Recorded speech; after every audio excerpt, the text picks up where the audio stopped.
thermal sound wave. It is thermal sound waves, the natural alternative to fast food radio. We hear C.Truth, Kev Lawrence. Right about now, we're bringing someone into the program who's been doing this thing, man. A great artist, got a lot to say, a lot to talk about. We've been rocking his joint, on the program, Black Joy, and he's going to tell you a little something about where he's from and just a little background and the whole situation of how, things got kicked off for him. So without further ado, we got Skypp here with us on the program. What's going on, sir? What's going on? Appreciate you having me, C.Truth. Oh, no problem. Definitely. So for those who are unfamiliar and for those who don't know, give us a little something about, where you from and how you came up. For sure. I go by the name of Skypp. That's spelled Skypp, from Indianapolis, Indiana, on the east side of town to be exact. I've been doing my music thing for a while now. I really started gaining exposure my freshman year of high school, which was back in 2006. So ever since then, I've had a pretty good momentum in my city, and I've, broken out into the Midwest and been able to reach other parts of America and even out of the country too. So just grateful to be doing my thing, man, and having this much consistency for this long. Absolutely. And for those who are unfamiliar with just the layout of like Indiana, because, people know the Colts, they know the Pacers and all that, Indiana for basketball and, Larry Bird and all that kind of stuff. Right. Indy 500, of course. But for those who, from there, that live there, tell us a little something about the town and what that is and how the people are there. Yeah, we actually a big city. Even though, we might not be prominent in all these entertainment areas, we're a small market when it comes to that. But as far as like sports and whatnot and just the overall size and the amount of people, we really are considered a big city, like the 13th biggest city in the United States. So it's the big city feel. You go downtown, it feels like you're downtown Chicago or something like that, minus all the luxury stores. You know what I mean? But it's your regular city, regular big city, man. Right outside of downtown is, pretty much some of the worst neighborhoods. That's your inner city. Then we got the outskirts, the suburbs. It's majority. It seems like it's a lot of black people because that's who we surround ourselves with. But it's majority white, of course, Indiana. But ain't really too much going on here as far as racism. We got a pretty good balance and whatnot. We just trying to break into the music industry. We already got the sports thing going on, basketball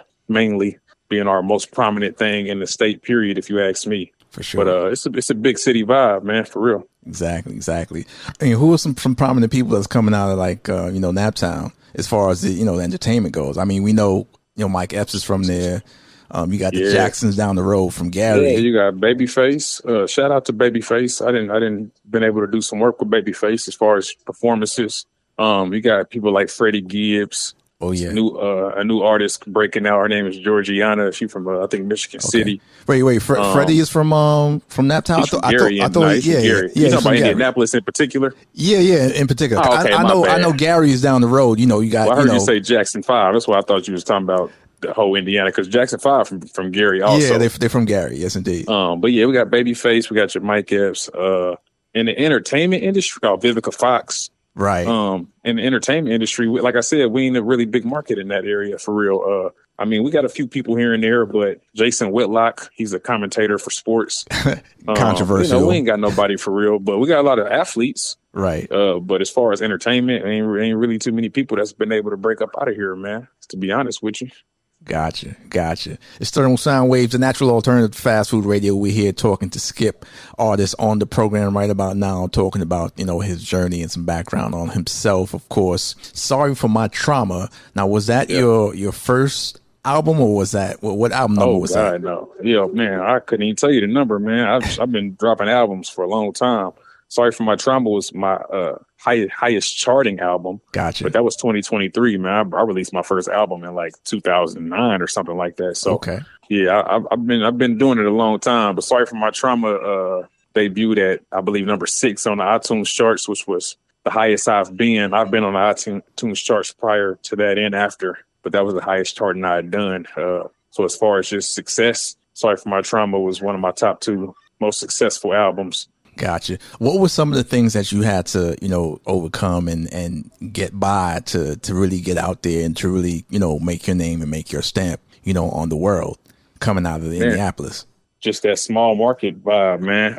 It's not like, you know how most cities got gatekeepers and whatnot. Yeah. We ain't got that. We really ain't got nothing. It ain't nobody who can put you on around here. So you got to really want this. And it ain't really no opportunity out here for you unless you hitting that road. So just knowing that there's nothing out there for you, and to keep that drive still and feel like okay, I'm gonna create it then. You know what I mean? If it's not there for me, I'm gonna have to create something. And that was my thing, man. Like, I was raised by a go-getter, my mom. So I watched her like just go get whatever she needed for us. She'd go get it. No help from a man. Right. So I felt the same way about my music. Like, if this is something I really want to do, regardless of the city I was born in, the opportunities that's in front of me, I'm going to go out there and get whatever I want, you know what I mean, rather than making excuses as to why it couldn't work and why it hasn't worked for anybody else. So Gotcha. That's just how I move, man. Gotcha. And where did that whole spark for you come as far as like wanting to do music and then to be an artist? Like, was it people in the family or was it just things around? Like, what was it, the spark for you? I'll be honest, man, basketball was my first love. But once my asthma started getting in the way of me making basketball teams at my schools, you know, I couldn't pass physicals because of my breathing. I just needed an outlet. And I'm really from the trenches for real. So it wasn't nothing in front of me except for basketball and music. Wasn't nothing really being exposed to me outside of that other than school. And I didn't really want to do school. I was a genius in school, like top of my class until I started rapping and, you know, I got into other things. But like, I just wasn't passionate about it though. And I felt like music was an outlet, not only to find a passion, but to also speak my mind, which is something I didn't do before I did music. So I feel like it just checked a lot of boxes for me. And it felt like the best thing for me to do therapeutically and just something that could bring monetary income. Gotcha. Now, if you would have continued along the basketball journey, you know, without the asthma situations of that, of course, like, where would you have seen yourself? Like what position were you playing, first of all? Man, you know what? I thought I was going to grow, man. I ain't really grow. So I wouldn't have had no option. If I was thinking about going pro, I wouldn't have no option but to play point guard. I mean, I ain't nothing but 5'11". So, you know what I mean? And ain't nothing else for me out there as far as my size. But that's just what it would have had to be, you know? Gotcha. Who were some of the people that, you know, was your favorites on the ball court? Man, you talking about basketball, right? Yes, sir. Man, I'm a defensive minded person, man. So I love people like Drew Holiday and Draymond Green, people who can play on both sides of the floor. That was always my biggest thing. Back then, it was like Scottie Pippen, Gary Payton. Like, these are the people I'm watching. Like, yeah, these dudes, they play on both sides of the floor. They're not just trying to score, you know, not trying to be the most popular. They doing all the dirty work too. You know what I mean? So that's just that's what I enjoyed about the game, is people who competed on both sides. Definitely. Legendary folks right there too. And folks that had long careers still playing. Exactly. And that's why, though, because they got that value on both sides of the floor, for sure. Now let's bring it to, you know, Black Joy, who's been rocking for a little while, man. Definitely a great feel-good song is what I call it. You know, some great lyrics being spit on there and talked about. So give us a background about how that got put together and what inspired you to do that. Yeah, for sure. So I was working on the album. My initial album was called Legends Are Dead Men, where I was just basically making a statement where, like, people would try to retire you. Once you hit a certain age in hip hop, they try to retire you, right? Mm-hmm. You know, they try to count you out. So that's what the album was about. But my music was more so sounding like pro-Black. You know what I mean? So I ended up refocusing my lenses and like, what kind of album is this? And it just felt real pro-Black. So I'm making an album. Well, it's pretty much done now. It's called The Soundtrack to Being Black. Right. So I had all these heavy songs. Like, I'm a heavy artist. Like, that's who I really am at the root of it. Like, real soulful, nitty gritty type guy. But I needed that feel good music, because if I'm making an album called The Soundtrack to Being Black, I got to cover every part of the Black experience. And I felt like Black Joy was something that needed to be addressed. Mm-hmm. And then once I got done with the project, got done recording, I'm like, Juneteenth is around the corner. What better time to drop an anthem like this, you know, than Juneteenth? So I rushed it out, you know, got it out the week of Juneteenth. And that's the story, man. I mean, it was produced by my guy, Shiny D, who I've done a lot of work with in the past. It's been doing really good. It's going to be remixed soon with a singer named Elena Renee. Okay. We're going to do our thing on that, man. But Black Joy, man, like, it's still kind of fresh out here, still making its way around. But it's proven to be a nice summer anthem for the Black community. Yes, indeed. Right. And what are some of the things that you feel needs to be addressed as far as the Black community goes that's not right now? Man, that's a great question. I feel like it's so much. Like, yeah. And I think the most prominent thing right now is the Black struggle, which everybody is talking about. Whether it be the struggle we face as Black Americans, or what we go through in the ghetto, or whatever the case may be. It's a lot of Black struggle, but I think we need that uplifting, the Black strength. Honestly, we don't talk about Black strength a lot. It's either struggle or super success. We bragging about money and cars, or we talking about how we struggle. But what about the strength? What about when we're in the middle of that fight? You know what I mean? So that's something I try to focus on a lot more, and just having Black pride through it all. No matter what's going on, like, we strong and we got pride in who we are, no matter the disadvantages or none of that. You know what I mean? So I think that's something that needs to be talked about more, instead of the flashiness and then the downside of it. Absolutely. Definitely. Now, have you gotten some attentions from some of the HBCUs or some schools about, just actually like using the song or having the song be like kind of an anthem?